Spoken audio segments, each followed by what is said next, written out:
ఈ వీడియో ఒకసారి చూడండి. ఇదేంటి అంటే డ్రోన్స్ ద్వారా మన ఇంటి వద్దకే ఫుడ్ కానీ, సరుకులు కానీ, మెడిసిన్స్ కానీ ఏదైనా సరే డోర్ స్టెప్కే డెలివరీ అనమాట. ఇలాంటి వీడియోలు మీరు సోషల్ మీడియాలో చాలా చూసే ఉంటుంటారు. కొన్ని కంట్రీస్లో కొన్ని చోట్ల, అన్ని చోట్ల కాదు, ఆ కొన్ని కంట్రీస్లో కొన్ని చోట్ల ఇలాంటి ఆటోమేషన్ సిస్టమ్ అన్నది ఒకటి ఆల్రెడీ స్టార్ట్ అయిపోయింది. ఇప్పుడు మీకు ఎందుకు చూపించాను అన్నది వీడియోలో పోను చెప్తాను. మ్యాటర్ ఏంటంటే గత కొన్ని రోజులుగా ఇండియాలో క్విక్ కామర్స్కి వర్క్ చేసే గిగ్ వర్కర్స్ ఒక ఇష్యూ మీద ఫైట్ చేస్తూ ఉన్నారు. ఏంటి ఆ ఇష్యూ? అసలు క్విక్ కామర్స్ అంటే ఏంటి? ఈ గిగ్ వర్కర్స్ ఎవరు? ఆ కంపెనీ సీఈఓలు ఏం చెప్తున్నాయి? ఇండియన్ గవర్నమెంట్ ఏం చేస్తుంది? కన్స్యూమర్స్గా మనం ఏం చేయాలి? ఇలాంటి చాలా విషయాలు ఈ వీడియోలో మనం డిస్కస్ చేసుకుందాం. Let start. హాయ్ ఫ్రెండ్స్, నా పేరు Anand. Welcome to Anand views. ముందుగా ఒక క్వశ్చన్, 10 నిమిషాల్లో వస్తువుల డెలివరీ అవసరమా అధ్యక్ష? ఈ విషయం మీద మీ ఒపీనియన్ ఏంటన్నది కామెంట్ చేయండి. అలాగే దాంతోపాటు ఈ వీడియోని మీ ఫ్రెండ్స్కి షేర్ చేయండి. అలాగే కొత్తగా చూసేవాళ్ళు, ఆల్రెడీ చూస్తూ సబ్స్క్రైబ్ చేసుకున్న వాళ్ళు ఎవరైనా ఉంటే దయచేసి సబ్స్క్రైబ్ చేసుకోండి. మీరు కొట్టే లైక్, మీరు చేసుకునే సబ్స్క్రైబ్ వల్ల ఈ వీడియోస్ రీచ్ పెరిగిద్ది, ఈ ఛానల్ వాల్యూ పెరిగిద్ది. సో ఆ విధంగా సపోర్ట్ చేయండి. సరే, మ్యాటర్ ఏంటంటే గిగ్ వర్కర్స్ అంటే ఎవరు, అసలు క్విక్ కామర్స్ అంటే ఏంటి అన్నది ముందు చెప్తా. మనం అమెజాను లేదంటే ఫ్లిప్కార్టు వీటిల్లో మనం వస్తువులు ఆర్డర్ చేస్తూ ఉంటాం. 2 రోజులు, 3 రోజులు, 5 రోజులు, 10 రోజులు డెలివరీ అవుతూ ఉంటాయి. వాటిని ఏమంటారంటే ఈ కామర్స్ అంటారు. ఈ క్విక్ కామర్స్ ఏంటి అంటే స్విగ్గీ, ఇన్స్టామార్ట్, లేదంటే బ్లింకిట్, జెప్టో ఇలాంటివన్నీ మనం ఏదైనా ఆర్డర్ చేస్తే ఒక 10 నిమిషాల్లో, అంటే సరుకులు అలాంటివి అందులో ఉంటాయి కదా, 10 నిమిషాల్లో మన ఇంటికి డెలివరీ చేస్తారు. రోజుకి ఈ క్విక్ కామర్స్లో దొరికే ఐటమ్స్ లిస్ట్ కూడా చాలా వరకు పెరుగుతుంది. ఇండియాలో one of the fastest growing business ఇది. ప్రెజెంట్ 40,000 కోట్లు, ఎవ్రీ ఇయర్ 40% పీక్స్తో ముందుకెళ్ళిపోతుంది. అలాంటి one of the growing business అనమాట. ఇప్పుడు ఇష్యూ ఏంటి? సో ఇందులో వీటికి వర్క్ చేసే వర్కర్స్ని ఎవరైతే ఉంటారో, అంటే డెలివరీ చేసే వాళ్ళు ఎవరైతే ఉంటారో వాళ్ళని గిగ్ వర్కర్స్ అంటారు. వీళ్ళని యాక్చువల్గా ఆ కంపెనీస్కి పనిచేసే ఎంప్లాయీస్ అనో వర్కర్స్ అని అనరు. వీళ్ళని ఏమంటారంటే డెలివరీ పార్ట్నర్స్ అంటారు. ఇదే ఇక్కడ మెయిన్ వర్డ్ అనమాట. ఈ కంపెనీలు ఇవన్నీ పెట్టినప్పుడు ఈ జాబ్ స్ట్రక్చర్ ఎవరైతే డిఫైన్ చేశారో కానీ చాలా పగడబందీగా ప్లాన్ చేశారు. పార్ట్నర్స్ అని ఎందుకు అంటారు, ఎంప్లాయీస్ అని ఎందుకు అంటారంటే, నా ఎగ్జాంపుల్ చెప్తాను మీకు అర్థమైంది. నేను యూట్యూబ్కి వీడియోలు చేస్తాను కదా, యూట్యూబ్కి వీడియోలు చేసి అప్లోడ్ చేసి ఎవరైతే యూట్యూబర్స్ ఉన్నారో వీళ్ళందరిని ఏమంటారు తెలుసా? యూట్యూబ్ పార్ట్నర్స్ అంటారు.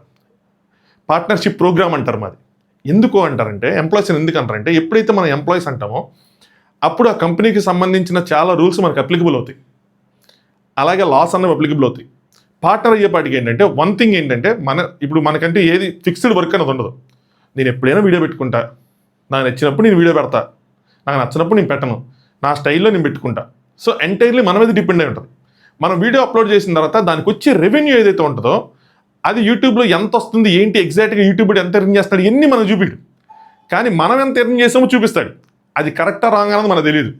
సో మీకు అడ్వర్టైజర్స్ ఇలాగా ఒక 500 పే చేస్తున్నారు పర్ వీడియో అని చెప్తే 300 పే చేస్తున్నారు పర్ వీడియో, బట్ అందులో నుంచి మీరు ఒక 200 ఎర్న్ చేశారు, మీకు ఇన్ని వ్యూస్ వచ్చినాయి, సో ఇన్ని వాచ్ అవర్స్ ఉన్నాయి, సో దీని తర్వాత మీకు ఈ రోజు అంటే ప్రీవియస్ డే రోజు మీరు ఎంత ఎర్న్ చేశారు అని చూపిస్తారు.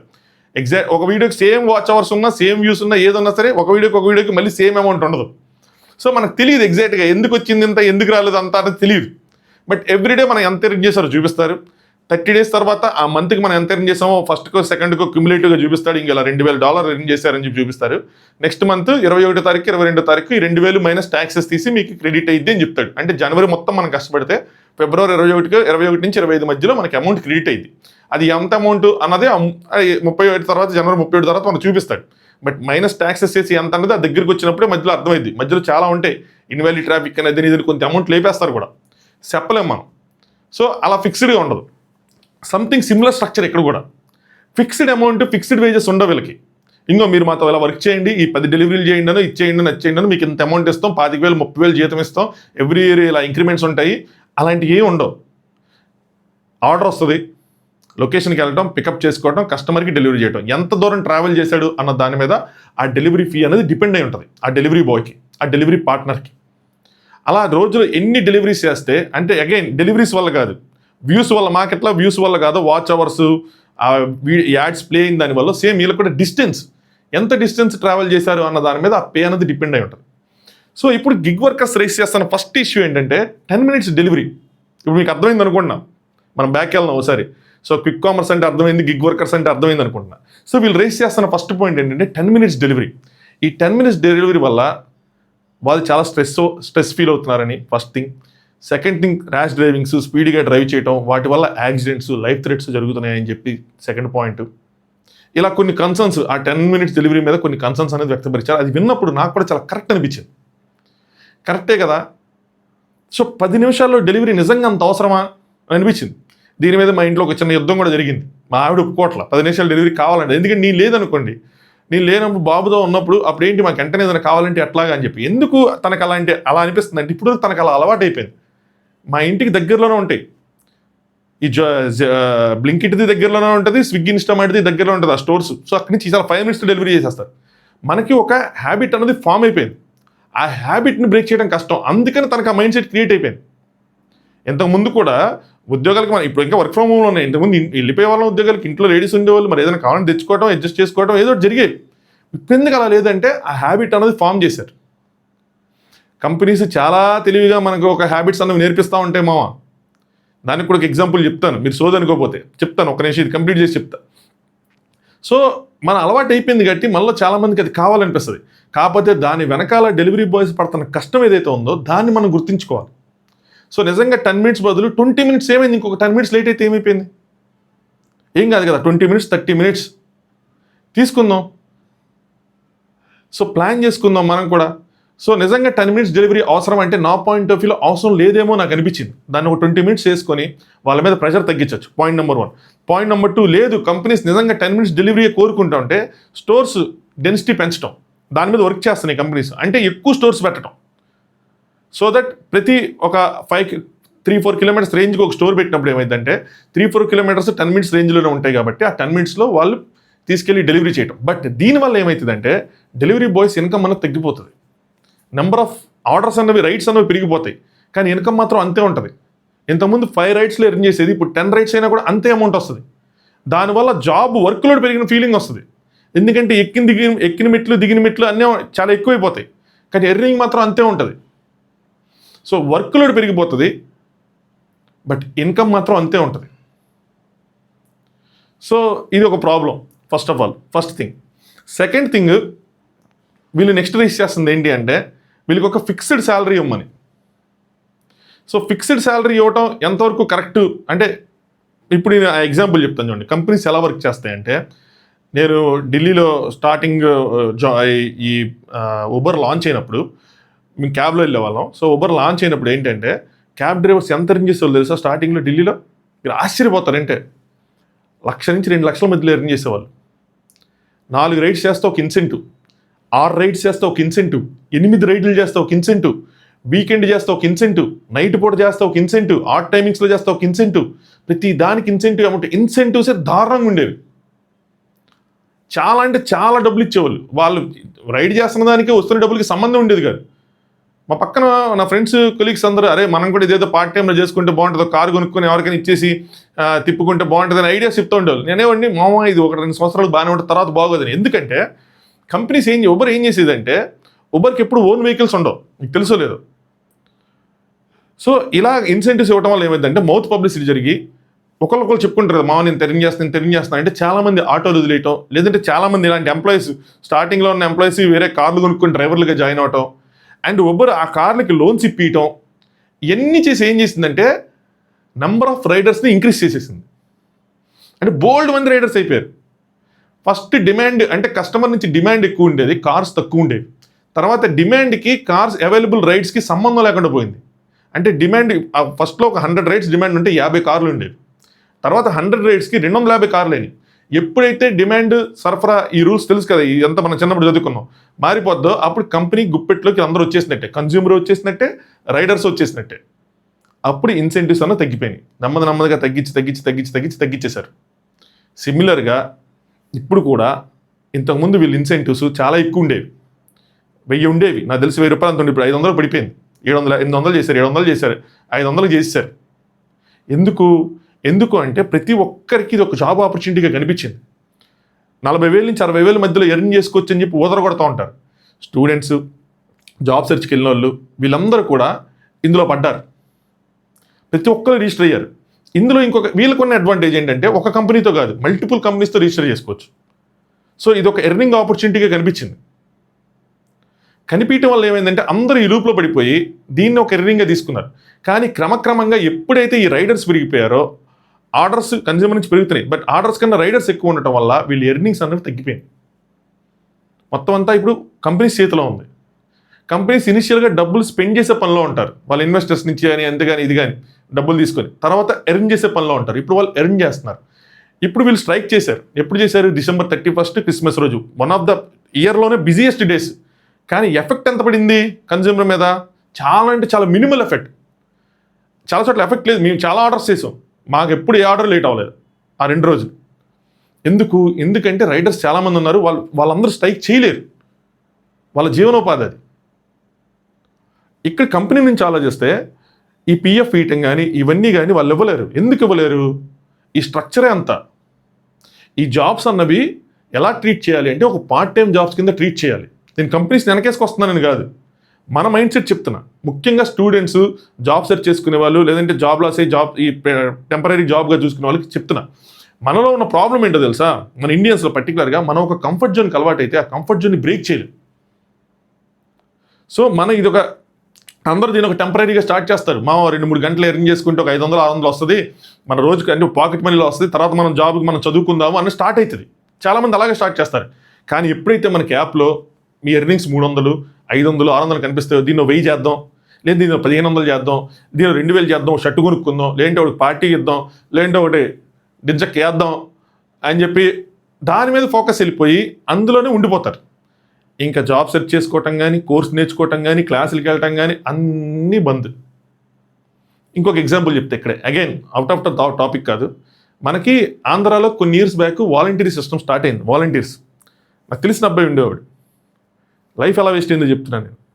డిగ్రీ తనకు వచ్చింది, డిగ్రీ అయిపోయింది, జాబ్ సెర్చ్లో కోర్స్ నేర్చుకోవాలి, కోర్స్ చెప్పాం మేము నేర్చుకోవాలి అని.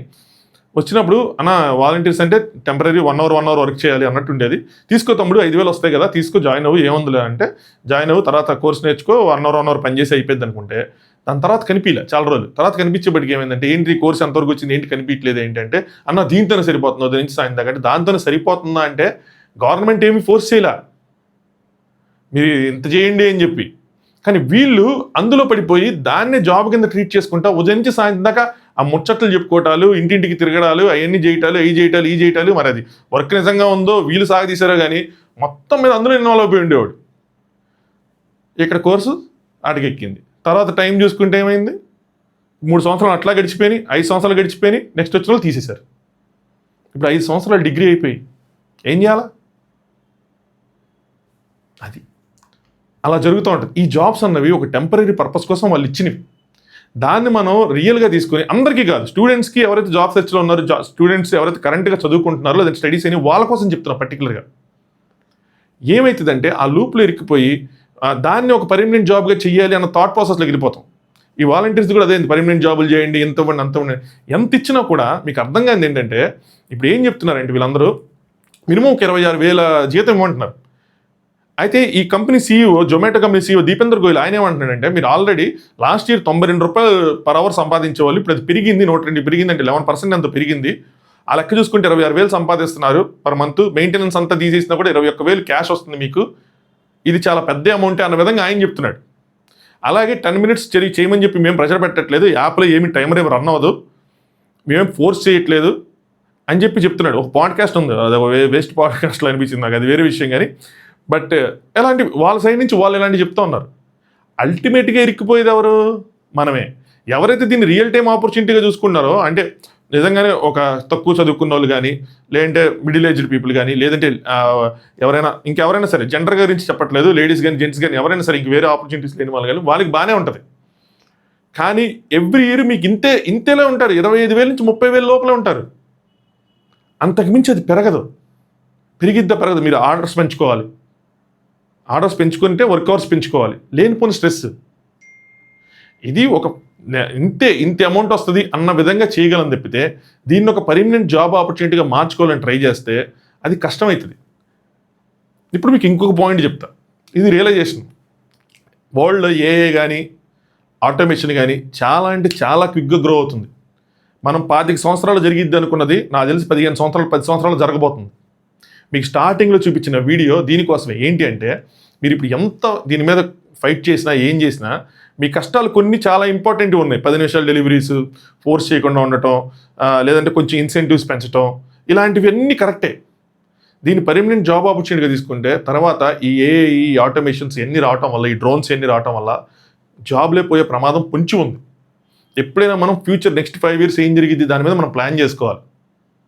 వేరే కంట్రీస్లో ఆ లొకేషన్స్ కానీ వాళ్ళ ఇల్లు కానీ వాటికి పర్మిట్ చేస్తాయి కాబట్టి బ్యాక్ యార్డ్కి వెళ్ళి ఇప్పుడు మీరు చూసిన వీడియోలో బ్యాక్ యార్డ్లో డెలివరీ అయిపోద్ది. మనకి కొన్ని ప్రాబ్లమ్స్ ఉన్నాయి, రియల్ టైం ప్రాబ్లమ్స్ ఉన్నాయి. మనకేమో డోర్ స్టెప్కి రావాలి, డ్రోన్స్ డోర్ వరకు రాలేవు కదా, మేడ మీదకి ఎక్కడికో వస్తాయి. రియల్ టైం ప్రాబ్లమ్స్ ఉన్నాయి. మీకు ఇంకో విషయం ఏంటంటే కంపెనీస్ వెనకాల దీని మీద రీసెర్చ్లు చేస్తూ ఉంటాయి. ఈ రియల్ టైం ప్రాబ్లమ్స్ని ఎలా అడ్రస్ చేయాలన్న దాని మీద చర్చలు జరుగుతూ ఉంటాయి, వెనకాల వర్క్ జరుగుతూ ఉంటుంది. ఎప్పుడైతే అవన్నీ ప్రాబ్లమ్స్ సాల్వ్ అయిపోతాయి, ఎప్పుడైతే ఈ జీపీఎస్ కోఆర్డినేట్స్ కరెక్ట్గా పెట్టగలుగుతారో, వన్స్ అవన్నీ జరిగిన తర్వాత ఒకేసారి డెలివరీ బాయ్స్ చాలా వరకు ఒకేసారి జాబులు పోతాయి.